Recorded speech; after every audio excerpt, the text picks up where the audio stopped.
أن لا إله إلا الله أشهد أن لا إله إلا الله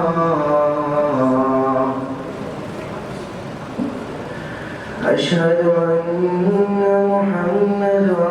رسول الله أشهد أن محمدا رسول الله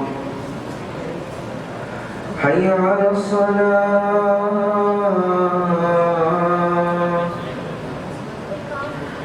حي على الصلاة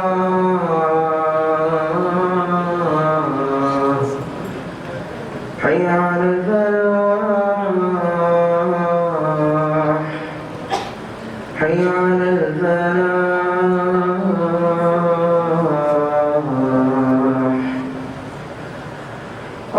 الله أكبر الله أكبر لا إله إلا الله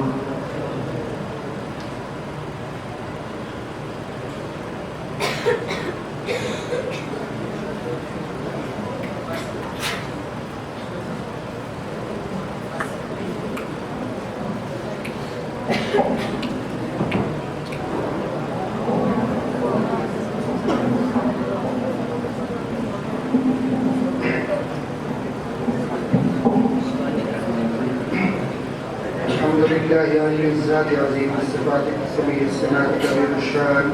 جليل القدر رفيع الذكر مدعي الامر جليل البرهان حكيم الاسم عزيز العلم وسيل الحلم كثير الغفران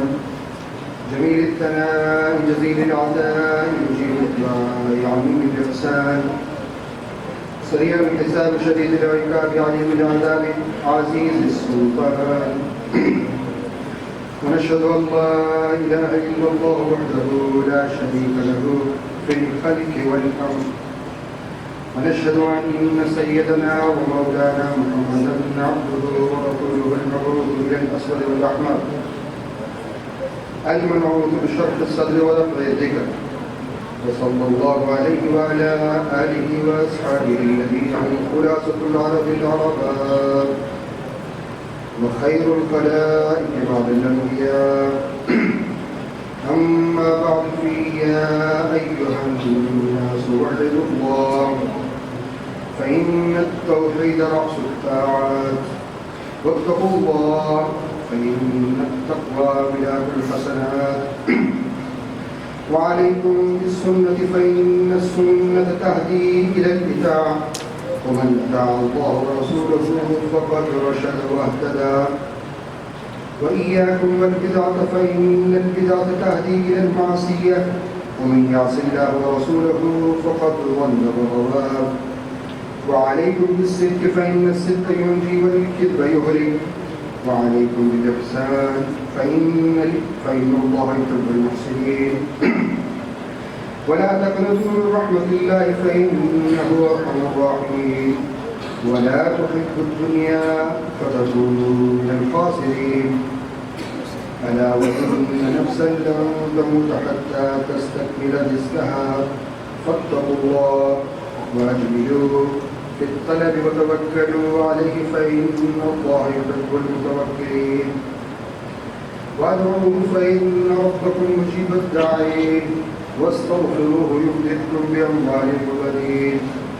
أعوذ بالله من الشيطان الرجيم وقال ربكم ادعوني أستجب لكم إن الذين يستكبرون عن عبادتي سيدخلون جهنم داخرين بارك الله لنا ولكم في القرآن العظيم ونفعنا وإياكم بالآيات والذكر الحكيم أستغفر الله لي ولكم ولسائر المسلمين فاستغفروه إنه هو الغفور الرحيم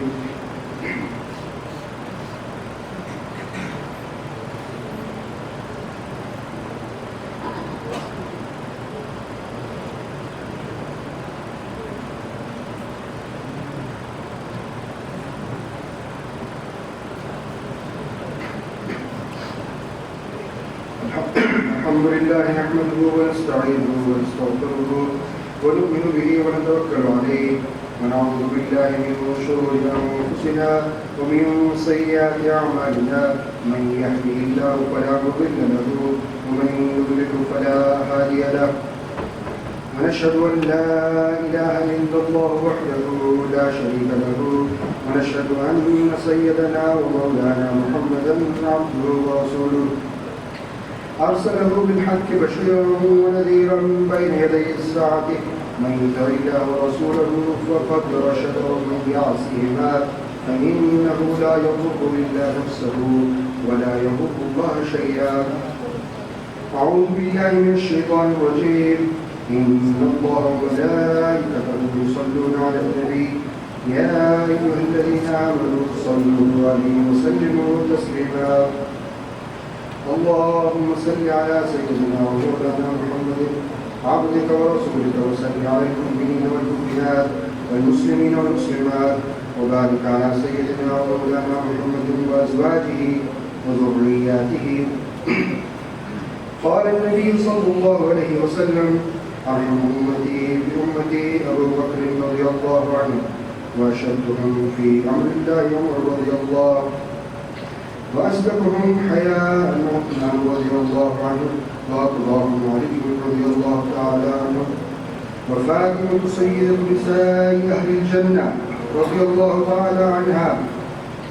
وحمزة أسد الله وأسد رسوله رضي الله عنه. اللهم اغفر للعباس وولده مغفرة ظاهرة وباطنة لا تغادر الوفاة. الله في أصحابي